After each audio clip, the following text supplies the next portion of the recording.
자, 모두들 반갑습니다. 강태공입니다. 자, 금일은 엔비디아 양자 컴퓨터 지분 투자의 결정적인 이유, 양자 컴퓨터 상용화까지는 2년도 채 남지 않았습니다. 라는 내용을 가지고서 방송을 시작해 보려고 합니다. 자, 방송 전 늘 말씀드리는 여러분들의 좋아요, 구독하기, 댓글까지는 너무나 많은 힘이 된다라고 말씀드리면서 오늘 방송 시작해 보도록 할게요. 자, 일단은 오늘 또 양자 컴퓨터주들이 진짜 많이들 우리를 가지고 좀 노는 것 같아요. 하루는 즐겁게 해줬다가 하루는 또 이렇게 급락도 나왔다가, 하지만 양자 컴퓨터의 하락에는 분명히 이유가 있다라는 겁니다. 사실 어제 뉴욕 증시 같은 경우를 본다라고 하면은 여러분들이 양자 컴퓨터 빠지면 진짜 서운할 수밖에 없어요. 또 사상 3대 지수 또 최고치를 기록하면서 굉장히 잘 나가주죠.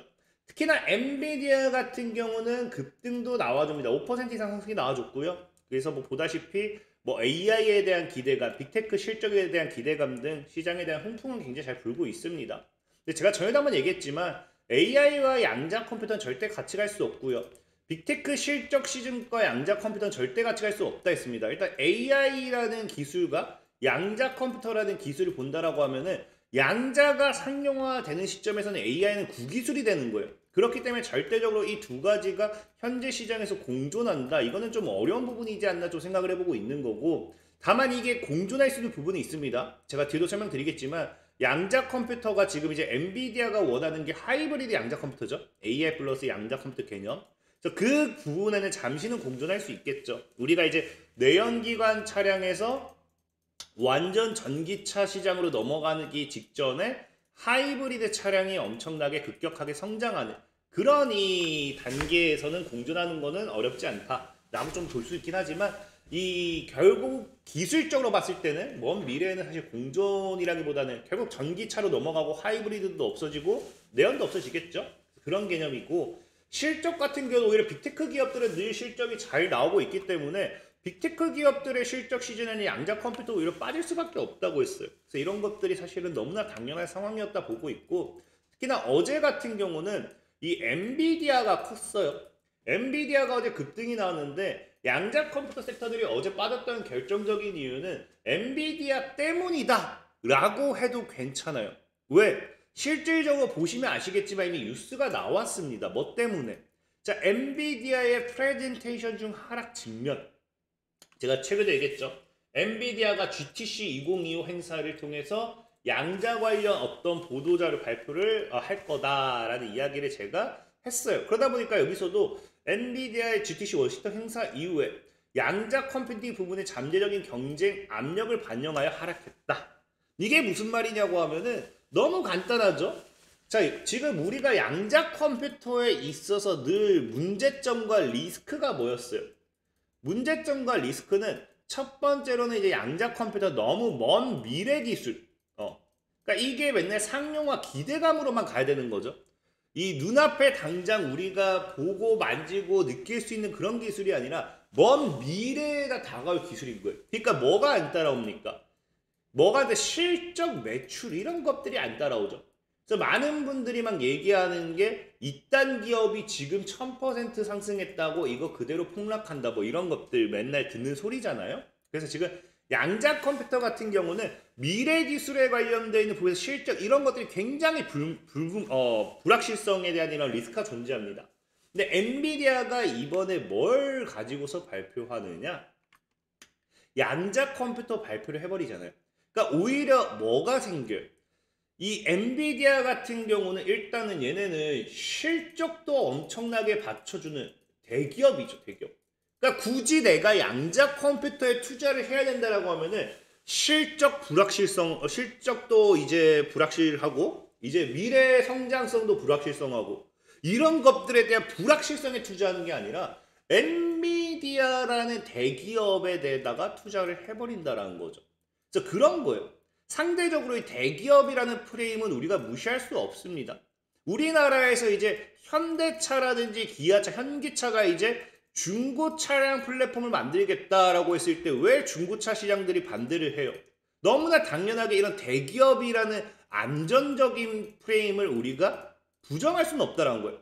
그래서 그 수요들이 어디로 갑니다. 다 여기로 가는 거예요. 그러니까 기존의 양자 컴퓨터를 통해서 확실한 기술력이라든지 확실한 이 실적이라든지 이런 것들의 불확실성에 대해서 내가 투자를 할까 말까 고민했던 사람들도 뭐 하게 돼요? 엔비디아에다가 투자를 하게 되는 계기겠죠. 그래서 사실상 그래서 어제 엔비디아 같은 경우는 저는 이 6% 이상 급등 신고가가 나왔어요. 신고가가 나왔는데 이 급등은 철저하게 양자 컴퓨터 수급이 만들었다라고 저는 여러분들에게 말씀드리고 싶어요. 물론 많은 분들이 이걸 부정할 수도 있습니다. 왜? 어제 같은 경우는 양자 컴퓨터 수급만 가지고서 올렸다라고 하기도 애매한 게 사실은 엔비디아가 얘네에 대한 또 발표를 또 하잖아요. 거기서 발표했던 게 지금 향후 AI 낙관론이라는 게 아까 그래서 나왔죠. 5, 6분기 동안 5천억 달러 규모의 비즈니스에 대한 가시성을 확보했다. 이거거든요. 그래서 이 실적에 대한 기대감, 실적 시즌에 대해서 실적 시즌인데 실적에 대한 기대감으로서 AI 낙관론까지 겹치면서 엔비디아가 급격하게 상승했다라고 하는데 저는 이게 틀렸다라고 이야기는 하진 않아요. 근데 중요한 거는 이런 이 실적 같은 경우는 과거에도 많았다는 겁니다. 과거에도 이미 수요가 공급을 앞질렀고 내년 언제까지 몇 년치의 매출을 확보했다 이런 것들에 대한 보도 자료도 굉장히 많았어요. 근데 이렇게까지 강한 급등이 나온 거는 제한적이었다는 거예요.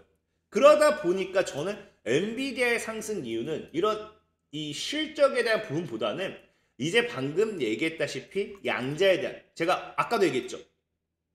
엔비디아가 지분 투자를 하기 시작한다고. 노키아의 엄청난 연승 행진은 엔비디아의 지원 덕분에 계속돼 그 직역이 이렇게 됐는데 어쨌든 노키아의 10억 달러의 지분을 투자 지분을 인수한다라고 밝혔다라는 거예요. 인수한다. 그럼 얘네는 왜 이렇게 인수를 할까? 보면은 자, 엔비디아 같은 경우는 5G 및 6G 기술 맞춤하기 위한 뭐다? 이 협력하고 있다. 그러니까 한마디로 네트워킹 기술이죠. 네트워크 기술. 근데 여기서 나오지만 지금 이 엔비디아가 지금 최근에 발표했던 게 뭡니까? 엔비디아 발표했던 게 여기 없네. 그 링크예요. NVQ 링크였나? 링크는 약간 네트워킹 시스템이에요. 그 실질적으로 이제 이 엔비디아가 노키아뿐만 아니라 지금 보다시피 다양한 기업의 지분을 인수했어요. 사이퀀텀이라든지 컨티뉴얼의 QA라든지 이번 연도 25년도에만. 물론 양자 관련되어 있는 기업에만 인수한 게 아닙니다. 보면은 테라파워라든지 아니면 레드우드라든지 그래서 배터리 관련되어 있는 기업이라든지 이 지분을 인수를 하긴 했는데 이게 지금 보다시피 벤처라운드 신주 인수라는 거는 회사가 이런 시리즈를 열 때마다 거기에 참여해가지고 새로운 신주를 인수하고 지분을 확보한다는 거고 이 펀딩 라운드라는 거는 벤처라운드 참여라는 거는 누군가가 이미 매수했던 주식을 얘네가 다시 사왔다라는 거예요. 그렇기 때문에 사실 새로 신주 인수를 이번에 했던 거는 이 세계 양자 컴퓨터가 제일 크다라고 봐야 되고 그럼 왜 이런 양자 컴퓨터에 대한 기업들이 인수를 했느냐, 지분 투자를 했느냐를 본다라고 하면은 아까 노키아 사태로 볼 수 있었겠지만 노키아는 기본적으로 네트워크 기반 솔루션이에요. 네트워크. 그래서 양자본에 다른 수준의 보안 양자 이런 것들에 대한 이야기를 하는데 자 그래서 실질적으로 이번에 이 GTC에서 발표가 났던 게 뭐였느냐? 엔비디아가 발표한 게 엔비디아 NVQ 링크예요. 링크만 봐도 알겠죠? 뭔가를 연결한다. 그래서 지금 이제 엔비디아 같은 경우는 GPU 컴퓨팅의 극한 성능과 양자 프로세서를 긴밀하게 결합하겠다라는 거예요. 근데 문제는 뭐냐고 하면은 엔비디아가 뭐가 없어요? 양자 컴퓨터를 만드는 기술이 없습니다. 그 실질적으로 과거에 대해서 얘기했던 게 뭐다? 최근에도 보면 알겠지만 엔비디아는 자체 양자 컴퓨터 개발하지 않아요. 그래서 AI 슈퍼컴퓨팅과 퀀텀의 병합을 그럼 어떻게 하느냐? 아까도 얘기했지만 이런 AI 슈퍼컴퓨터에다가 양자 컴퓨터를 연결해서 하이브리드로서 갈 수 있는 NVQ 링크를 만들고 있다라는 거예요. 그럼 중요한 건 이게 과거에도 엔비디아가 양자 컴퓨터에 투자할 때 뭐라고 했습니까? 우리는 양자 컴퓨터를 만들지는 않겠다. 이게 왜 그러냐면은 CES에서도 양자 컴퓨터를 부정했어요. 그러니까 당장 양자 컴퓨터에 대한 기술은 없다라는 겁니다. 그럼 뭐야? 컴퓨터가 아니라 남들이 만들어 놓은 컴퓨터를 가지고다 AI에 연결하는 기술을 만들겠다라는 거예요. 그 실질적으로 그래서 지금 양자 컴퓨팅을 하드웨어 경쟁이 아니라 가속화된 컴퓨팅 심층 통합 및 AI 기반 회피랑 공유 인프라 과제로 포지셔닝 하면서 지금 이제 MVQ 링크를 만들었잖아요. 그래서 AI에다 슈퍼컴퓨터에다가 양자 컴퓨터를 연결할 수 있는 이 기술을 만들었는데 그 뭐가 필요해요? 양자 컴퓨터 필요하죠. 그럼 양자 컴퓨터를 가지고 있는 기업들이 뭐가 된다? 이 양자 프로세스를 가지고 있는 하드웨어 기술을 가지고 있는 방금 지분을 인수했던 그런 기업들.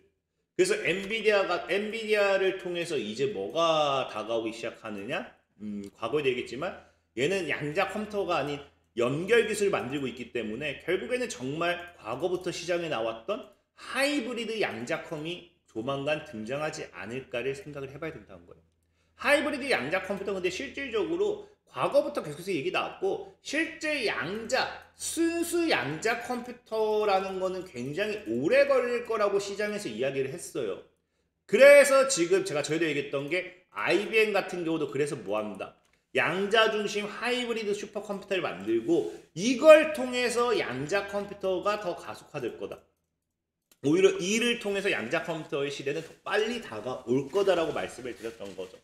그래서 엔비디아를 통한 사실상의 이 양자 하이브리드 슈퍼컴퓨터 시대가 다가올 거고 저는 이번에 양자 컴퓨터를 보고 엔비디아에 투자한다. 저는 그건 아니라고 좀 생각을 해요. 왜? 결국에는 이 하이브리드 슈퍼컴퓨터는 100% 양자 컴퓨터 넘어가기 위한 과정이고 이 과정에서 거쳐가는 동안은 이 하이브리드 슈퍼컴퓨터, NV링크 이런 기술이 엄청나게 각광받을 수 있겠지만 여기서 추가적으로 엔비디아가 어떠한 성장성을 가지 못한다. 새로운 기술 확보하지 못한다라고 하면은 결국에는 뭐 할 수밖에 없다. 새로운 양자 중심 컴퓨터가 되었을 때는 100% 완전 양자 컴퓨터 되었을 때는 하이브리드는 또 사라지는 하나의 기술이 되겠죠. 그래서 어쨌든 지금 당장은 엔비디아를 통해서 하이브리드 양자 컴퓨터의 출시가 정말로 머지 않았구나를 생각했을 때는 그래도 전체적인 양자 컴퓨터 섹터들이 빠질 때는 아니다라고 생각은 하고 있어요. 그래서 해당 부분도 참고하시면서 오늘 보시면 되겠다 말씀드리면서 오늘 방송 마무리하도록 하겠습니다. 자, 지금까지 강태공이었고요. 여러분들 좋아요, 구독하기, 댓글까지 너무나 많은 힘이 된다 말씀드리면서 자 모두들 안녕.